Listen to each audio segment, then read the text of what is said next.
নমস্কার। শুরু করছি আবার আজকের একটা নতুন অনুষ্ঠান। ভালো আছেন তো আপনারা?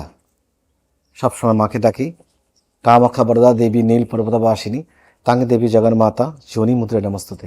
মা কামাখ্যা সবার মঙ্গল করুন, সবাইকে ভালো রাখুন, সুস্থ রাখুন, স্বাভাবিক রাখুন। আর মাকে একটু ডাকবেন, মা রাখেন। আমাকে যখন ভালো রেখেছেন আপনাদেরকেও রাখবেন। শুধু একটা জিনিস চিন্তা করে থাকবেন যে আপনাদের পিছনে আর কেউ না থাক, মা আছেন, মা কামাখ্যা আছেন। এই অনুষ্ঠানটা তারতম্য হচ্ছে টোনা টোটকা টিপস টিপস এসব দিয়ে। আপনারা একটা জিনিস একটু বলে রাখি, এই আগের অনেক অনুষ্ঠানে বইয়ের ব্যাপারে বলেছিলেন যে দাদা বইগুলো কোথায় পাওয়া যায়। দেখুন, বইগুলো বলতে আমি একটা প্রথমে আপনাকে বলি, মানে দেবাশিস মুখার্জি আজকেই কিন্তু দেবাশিস মুখার্জি হয়নি দাদা। দেবাশিস মুখার্জি যেদিনকে শ্মশানে শ্মশানে ঘুরে বেড়াতো না, পড়ে থাকতো না, ওই কেউ ভান্ডারা দিত, খিচুড়ি খেত, ছোটোবেলায় পড়ে থাকতাম, তখনই অনেকে হয়তো পাশ দিয়ে চলে যেত, হয়তো জুতোর তাদের পায়ের জুতোর দাগটা আমার গায়ে লেগে যেত, হয়তো এক পাশে পড়ে থাকতাম। তখন বসে বসে বসে বসে লেখা শুরু করেছিলাম। তারপরে যখন একটুখানি নিয়ে ঘোরা শুরু করলাম শহরে যে কোনো পাবলিশারের কাছে, যে আমার বইটা একটু নেবেন নাকি, একটু ছাপাবেন নাকি, তখন কোনো আচ্ছা রেখে যান দেখবো। আমি এক দু জায়গায় রেখেছিলাম, তারপর কোথাও রাখতে পারিনি। কেন রাখিনি, কেন অত পয়সাও তখন ছিল না যে অতগুলো বারবার লিখে জেরক্স করে করে করে করে সব জায়গায় দেবো। কেন কেউ গুরুত্ব দিচ্ছিল না। তারপরে গুরুত্ব দেওয়ার মধ্যে সঙ্গে সঙ্গে দেখলাম একজন গুরুত্ব দিল। বইটা, যেই বইটা ছাপানো হলো, বইটা ছাপানোর পর প্রায় বছর দুয়েকের মধ্যে কয়েক লাখ বই বিক্রি হয়ে গেল। তারপর পরপর পরপর বই লিখতে থাকলাম, বইগুলো বিক্রি হলো।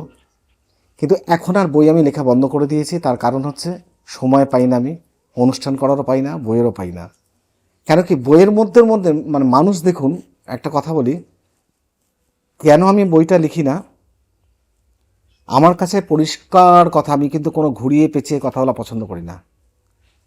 বইটা যাকে দিলাম পাবলিশার, যে ঠিক আছে আপনি এটা ছাপাচ্ছেন, ঠিক আছে ছাপান, সে বিক্রি করছে, সে প্রচুর বিক্রি করছে। এবার তার মাঝখানে সে লিখে ফেলছে যে স্বল্প মূল্যে তাবিজ কবজ আমার এখান থেকে পাওয়া যায়। এবার আপনারা পড়ছেন বইটাকার দেবাশিস মুখার্জির।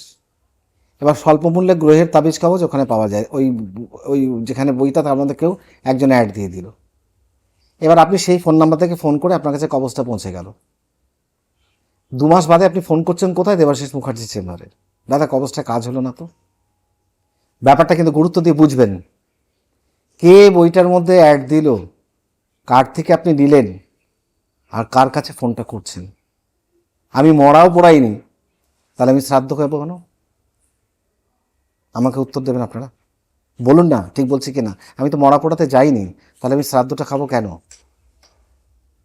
তারপর থেকে যা বই লেখা লিখে রেখে দিয়েছে স্টকে, আমি বন্ধ করে ব্যান্ড করে দিয়েছি পাবলিশারকে। সেই জন্য এই মুহূর্তে আপনারা কোনো বই কোথাও পাবেন না। যদি পান, পুরনো বই কলেজ স্ট্রিট মার্কেটে পাবেন, যেগুলো এখনও পর্যন্ত রয়েছে মার্কেটে সেগুলো পাবেন। তাছাড়া নতুন করে বইয়ের আশা করবেন না, কেন এখনও বই আমি লিখি না। কেন কি, লেখকের থেকে যদি বিক্রেতা মানে বড় আকারে ব্যবসা করে, সেটাও যেমন শোভনীয় না। কেন, আমি মাকে নিয়ে ব্যবসা করি না, আমি আমার চেম্বারটাকে নিয়ে ব্যবসা করি না। হ্যাঁ, আমি ফিস পাই, অবশ্যই যা ফিস পাই তাতে আমার পেটটা চলে যায়।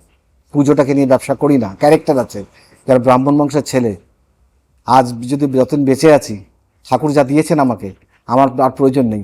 বহু মানুষের আশা আকাঙ্ক্ষা আমার আরও হোক আরও হোক, এই করে ছুটে বেড়াচ্ছে, এই প্রান্ত থেকে প্রান্তর মানুষ দৌড়াচ্ছে, হাহাকার করছে, আরও চাই আরও চাই আরও চাই। আমি ঠাকুরকে বলি না, আর চাই না চাই না চাই না চাই না চাই না। কিন্তু আমাকে যা দিয়েছো, আমি তার মধ্যে থেকেই যেন থাকতে চাই। তার না বেশি আমি চাই, না আমি কম চাই। কারণ আমি যদি সপ্তাহে একদিন দুদিন মাছ ভাত খেতে পাই, বা একদিন দুদিন নাও পাই, তাতেও শান্তি। কিন্তু আমার কাছে সব থেকে বড় কি, আমার চাওয়াটা একটু অন্য। আমি শুধু একটাই কথা মাকে বলি, মা আমার কিচ্ছু চাই না, সব নিয়ে নাও তুমি। কিন্তু তুমি এই যে পায়ের তলায় আমাকে জায়গাটা দিয়েছিলে, এই মনুষ্যত্বটা আমাকে তৈরি করে দিয়েছিলে, এই যে দেবাশিস মুখার্জির নামকরণ করে পিতামাতা দিয়েছিল, আর তুমি আমাকে চলার পথটা দেখিয়েছ, তাতে এই দেবাশিস মুখার্জির ভক্ত আমি জানি চোখ বন্ধ করে হাজার হাজার আছে। আমি বিশ্বাস করি, আমি জানি আপনাদেরকে, আপনারা ভালোবাসেন আমাকে, মন থেকে বলছি আমি, যে আমি জানি আপনারা আমাকে ভালোবাসেন, কিন্তু মাকে বলি, মা তোমার কোমল চরণটা যেন আমার থেকে সরিয়ে নিও না। এটা হচ্ছে সব থেকে দুষ্প্রাপ্য জিনিস, যেটা ব্যবসায়ীরা পায় না, ব্যবসা করতে গিয়ে ছোটে তো ওটা পাওয়া যায় না, যেটা আমি মায়ের কাছ থেকে পেয়েছি। সুতরাং আমি ওই জায়গাটা হারাতে চাই না। আমাকে যদি কেউ বলে না যে আপনার একটা ঘর আছে, আপনি ঘরটা আমাকে দিয়ে দিন, ওই ঘরের মাটির মূর্তি একটা আছে, অনায়াসে দিতে রাজি আছে, কিন্তু মাটির মূর্তিটা দিতে রাজি না। কিন্তু মাটির মূর্তিটা নিয়ে গিয়ে যদি আমি কালকে একটা গাছতলায় বসি না, আমি আপনাকে 1 বছর বাদে দেখিয়ে দেবো যে ওখানে আরেকটা ঘর তৈরি করতে পেরেছি আমি। কার জন্য জানেন? ওই মাটির মূর্তিটার দাম আমার কাছে, আপনাদের কাছে যদি মনে হয়, বা যারা নাস্তিক মানুষ মনে হয়, হ্যাঁ কী বলছে, একটা বাজে কথা, একটা মাটির মূর্তির দাম তো 2-4-5 হাজার টাকা, আমার কাছে 500 কোটি টাকা দাম। তার কারণ হচ্ছে আমার চিন্তাধারা। ঠিক এই চিন্তাধারাগুলো আপনাদের মধ্যে পৌঁছে দিতে চাই, যে আপনারা সবসময় নিজেকে শক্ত রাখুন, চোখ দিয়েছে চোখ খুলে চলুন, যা হবে দেখা যাবে। ভাববেন কখনো যদি মনে করেন দেবাশিসদের কাছে আসবো বা দেখাবো, দেবাশিসদা লড়ে যাবে আপনাদের জন্য, সেই ক্ষমতাটুকু আছে, সেই ক্ষমতাটুকু অর্জন করেছি। কিন্তু সত্যিকারের মন নিয়ে আসবেন, সত্যিভাবে বলবেন। আপনি কিন্তু ওইভাবে সেই ওঝাবাড়ি যাচ্ছেন না, যে আমি এসছি আপনি বলুন তো, সেই দিন চলে গেছে, ঠিক আছে, ওই সব দিন চলে গেছে, যে আমি একদম যোগী পুরুষ, মানে যোগী মানুষ, তন্ত্রবিদ্যাটা গিলে খেয়েছি, কিন্তু ওই উল্টো পাল্টা শিখিনি। আপনি আপনার প্রবলেম বলবেন, আমি আপনার হরোস্কোপ দেখব, যদি হরোস্কোপ আপনার ডেট অফ বার্থ না থাকে তাও আমি অন্যভাবে আপনাকে দেখব, দেখে আমি যাচাই করব, করে তারপর আপনাকে আমি সাজেশন দেবো যে আপনি এটা করবেন। কেন কি সব থেকে বড় কথা হচ্ছে প্রবলেমটা ক্রিয়েট আমরা করি। কেন যাব জ্যোতিষীর কাছে? আমার কাছে ফার্স্ট কোশ্চেন এটা, দিন আমাকে অ্যান্সার, কেন আসবেন জ্যোতিষীর কাছে? আপনার জীবনধারা যদি ঠিক থাকে তো কেন আপনি যাবেন ডাক্তারের কাছে? অসুখ হলে যাবেন, তাই তো? তারা অসুখ হলে টের পান। তাহলে এটা কোথা থেকে আসে? আপনারা ভাবুন, সাসপেন্স একটা চিহ্ন দিলাম, একটা সাসপেন্স চিহ্ন, এটা কোথা থেকে আসে? যে চায় আমার একটু অ্যাস্ট্রোলজার দেখানো প্রয়োজন, তার মানে আপনার ভেতরে কি কোনো নেগেটিভ জিনিস কাজ করছে? মানে আপনি ভয় পাচ্ছেন, ভাবছেন? যদি ভেবে থাকেন তাহলে আমার মনে হয় এটা সঠিক, কারণ প্ল্যানেট কিন্তু অগোচরে কিন্তু মানুষকে ছাড়ে না, তখন আপনি যাচ্ছেন একটা অ্যাস্ট্রোলজারের কাছে। কিন্তু তার আগে মুহূর্ত অবধি যদি আপনার কর্ম ঠিক থাকে, কোনো দিন কোনো অ্যাস্ট্রোলজারের কাছে যেতে হবে না, কিচ্ছু হবে না, কোনো কোনো প্রয়োজন নেই। কর্মগুলো কি? আমাদের জীবনের প্রথম কথা হচ্ছে, আমরা ওই যে বলি না, নিজের চলার স্টাইলটা, মানে আমরা একটাই জামা কাপড় শুধু 1 সপ্তাহ চালিয়ে দিলাম পরে। আপনি বুঝতে পারছেন যে কত লোকের সাথে মিশছি, উঠছি বসছি, কত লোকের বাড়িতে বাস্তুর দোষ আছে, কত দোকানে বাস্তুর দোষ আছে। এই পরপর দোকানদাররা বলে, দাদা পরপর দোকান, আমার দোকানটা সব মাল রেডি, সব কিছু, আমার দোকানে একটাও লোক হয় না, পাশের দোকানে ভিড়। পরিষ্কার থেকে বলে দিলাম যে আপনার দোকানের মধ্যে বাস্তুর প্রবলেম আছে। কোনো মানুষ এমন এসেছিল যে যে বাস্তুর প্রবলেম ছিল, সেই বাস্তুর প্রবলেমের জুতো পরে ঢুকেছিল, সেই জুতো থেকে ধুলো ক্যারি করে আপনার দোকানে ঢুকেছে। আপনার দোকানে যেদিন পা পড়েছে সেদিন থেকে আপনার বেচাকেনা বন্ধ হয়ে গেছে। বাস্তুটাকে ঠিক করুন, বেচাকেনা ঠিক হয়ে যাবে। একটা মানে খুব ফ্যান্টাস্টিক একটা ক্রিস্টাল প্ল্যান্ট আর একটা হর্তুকির গাছ, পুরো রেডি করা প্ল্যান্ট থাকে, রেডি করা বিধায়ক অ্যাস্ট্রো পয়েন্ট, আমাদের যে চেম্বারটা, ওখানে রেডি থাকে, নিয়ে আপনি দোকানে বসিয়ে দিন। আপনি আজকে বসাবেন, আপনাকে বলছেন 1 সপ্তাহের মধ্যে বাস্তুদোষ কেটে যাবে, আপনার ওখানে বেচাকেনা চালু হয়ে যাবে। একটা অদ্ভুত জিনিস না? মানে আপনারা ভাবুন তো, এ কেমন হলো? 7 দিন আগে বিক্রি হচ্ছিল না, 2টো কিনে বসালাম, বিক্রি হওয়ার হয়ে গেল। আর বিশাল দামও নয়, মানে আপনার জন্য মানে ইজিলি ব্যাপার, বিশাল দাম নয়, সস্তা সুন্দর মজবুত। সে আমার বাবা কাকারা বলতো, সেটা আমরা শিখেছি। যদি আমরা একটুখানি সস্তা সুন্দর মজবুত করতে পারি তো অসুবিধা কোথায়? তো সুতরাং করতেই পারেন এই রাস্তা। আর পুজোটা না আমি কিন্তু সবার জন্য করি না, মাফ করবেন, আমি বলে রাখছি। কেন? আমার পুজোটা কিন্তু সেই ইয়ের মতো নয়, মানে ওং উড়োখায় গোবিন্দায় নমো এরকম পুজোটা আমার নয়। আমার পুজোটা অনেক কষ্ট করে শেখা পুজো, মানে এ কষ্ট সে কষ্ট বুঝবেন না, মানে গল্পে গল্পে বলবো একদিন। আমি অপাত্রে ঘি দান করতে চাই না। পুজো সবার জন্য নয়, যার জন্য পুজো তাকে বলে দেবো। আর যার জন্য রেমেডি দরকার, সব থেকে ভালো হয় যে আপনার হয়তো মনের বাসনা পূর্ণ হচ্ছে না, বাড়িতে স্বামী স্ত্রী অশান্তি হচ্ছে, বা বাড়িতে ছেলেমেয়েরা পড়াশোনা করছে না, বা বাড়িতে বাস্তুর প্রবলেম হয়েছে, অসুস্থ মানুষ ভালো হচ্ছে না, একটাই কথা বলবো, একটা পারদের ভালো শিবলিঙ্গ নিয়ে বাড়িতে বসান। পারদের শিবলিঙ্গ, ওং নমো ভগবতে রুদ্রায়, পারদের শিবলিঙ্গটা সোমবার করে বাড়িতে বসাবেন। হ্যাঁ, কোনো এক দাদা কমেন্টসে লিখেছিলেন যে একটু পারদের শিবলিঙ্গ নিয়ে একটা ভিডিও বানাবেন। দেখুন, পারদের শিবলিঙ্গ হাতে করে নিয়ে ভিডিও বানানোর ক্ষমতা আমার বাবারও ছিল না, আমার দাদুরও ছিল না, আমারও নেই, কারণ উনি খেলনা নয়। তবে ওনাকে নিয়ে বর্ণনা করতে পারি। একটা পারদের শিবলিঙ্গ 17টা রাসায়নিক পদার্থকে জমিয়ে তার উপর পারদের প্রলেপ চাপানো হয়। কেন? পারদ হচ্ছে তরল পদার্থ, যেটা কচু পাতায় রাখলে দেখবেন যে দুলছে, সেটাকে কখনো জমানো যায় না, ওটাকে প্রলেপ দেওয়া হয়। এটা ভুল করবেন না যে টোটালটা সলিড পারদের হয় না। পারদের শিবলিঙ্গ যখন আমার কাছে আসে তখন আমি প্রতিটা শিবলিঙ্গ এক জায়গায় করে রুদ্রাভিষেক করি, করে ওগুলোকে রেডি করে বিনায়ক অ্যাস্ট্রো পয়েন্টে পাঠাই। কারণ আপনাকে বাড়িতে নিয়ে গিয়ে যেন কোনো ব্রাহ্মণ দিয়ে না বসাতে হয়।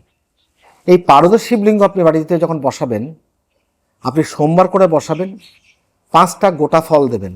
প্রথম দিন উত্তর দিকে পিনাকটা উত্তর, মানে উত্তর কেন দেবেন? উত্তরে হিমালয়, মানস সরোবর, কৈলাস পর্বত, উত্তরে পিনাকটা দেবেন। 5টা গোটা ফল দেবেন। ঘি, মধু, চন্দন একদম দেবেন না। ওনাকে কাঁচা দুধ, একটু গঙ্গার জল, আবার এক পো দুধ দরকার নেই। কিন্তু আপনি যদি মনে করেন যে 4 চামচ জুস দেবেন আর 4 চামচ গঙ্গার জল দেবেন, তাতেও চলবে। কিন্তু জলটা যখন ঢালবেন তখন বলবেন ওং নমো ভগবতে রুদ্রায়। একটু লিখে নিন, আস্তে আস্তে বলছি, ওম নমো ভগবতে রুদ্রায়। আর কিছু বলতে হবে না। জলটা যখন ঢালবেন, এটা বলতে বলতে দেখবেন জলটা না যতক্ষণ ঢালছে, যে আপনি যদি তামার ঘটি করে ঢালবেন অবশ্যই, মানে একভাবে ঢালবেন, জলটা যেন বন্ধ না হয়। হয়ে গেল ঢালা। এবার জলটা ঢালার পরে আপনি আপনার করণীয়টা কি? আপনার করণীয় হচ্ছে বাবার মাথায় পঞ্চবিল্ল পত্র, মানে তিনটে পাতা, একটা বেলপাতা হয়, 5খানা বেলপাতা চাপাবেন। তারপরে আকন্দ ফুল চাপাবেন প্রথম সপ্তাহটা। তারপর ধূপ ধুনো দিয়ে বাবাকে ভালো করে রাজবেশের মতন আরতি করবেন। ঘি, মধু, চন্দন দেবেন না, ঘষাঘষি করবেন না।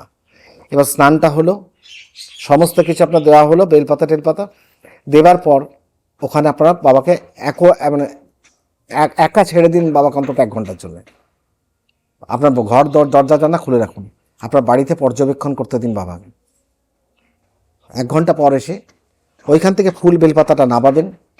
আর যে পাত্রে বসিয়েছেন, যে তামার পাত্রে বসিয়েছেন, ওই পাত্র থেকে বাবাকে উঠিয়ে ঠাকুরের সিংহাসনে বসালেন। ওই জলটা বাড়িতে দেওয়ালে ছেটাবেন, মাটিতে না। তারপরে আবার ওই পাত্রটা মুছে বাবাকে ওইখানে বসিয়ে দিন। বেলপাতাগুলো সন্ধ্যাবেলা কোনো গাছের তলায় বা কোনো ডোবাতে বা এই পুষ্করিণীতে প্রবাহিত জলে ফেলে দেবেন। আপনার পারদের পুজো মানে একদম সাকসেস। এবার যদি মনে করেন যে আমার মনস্কামনা পূর্ণ করতে হবে পারদের শিবলিঙ্গ দ্বারা, তার প্রসেসটা কি? তার প্রসেস হচ্ছে আবার এমনি স্নানটা রোজ এমনি জল দিয়ে চান করাবেন, সোমবার করে কাঁচা দুধ আর গঙ্গা জল দিয়ে। আর এই বেলপাতা যে আছে, বেলপাতার মধ্যে যখন দেবেন, যে আপনার কোনো আপনার স্পেসিফিক আপনার মনোবাসনা কিছু আছে যে কাজটা আপনার হচ্ছে না, তো আপনি আপনার নাম, মাঝখানে পাতায় নাম, আর 2 পাতায় গোত্রটা লিখুন, লাল কলমের কালি দিয়ে ডট পেন দিয়ে লিখবেন, লিখে বাবার মাথায় চাপাবেন। আপনি আপনার মনোবাসনা দেখুন কীভাবে পূর্ণ হয়। এই পারদের শিবলিঙ্গ বিনায়ক অ্যাস্ট্রোমেন্টে পাওয়া যায়, আপনারা অনায়াসে নিতে পারেন। যারা অদূর প্রান্তর থেকে অনুষ্ঠানটা দেখছেন, আমি তাদেরকে জানাই, দেখুন নিচে 3টে ব্যাংকের অ্যাকাউন্ট নাম্বার যাচ্ছে, state bank, Punjab national bank, Axis bank.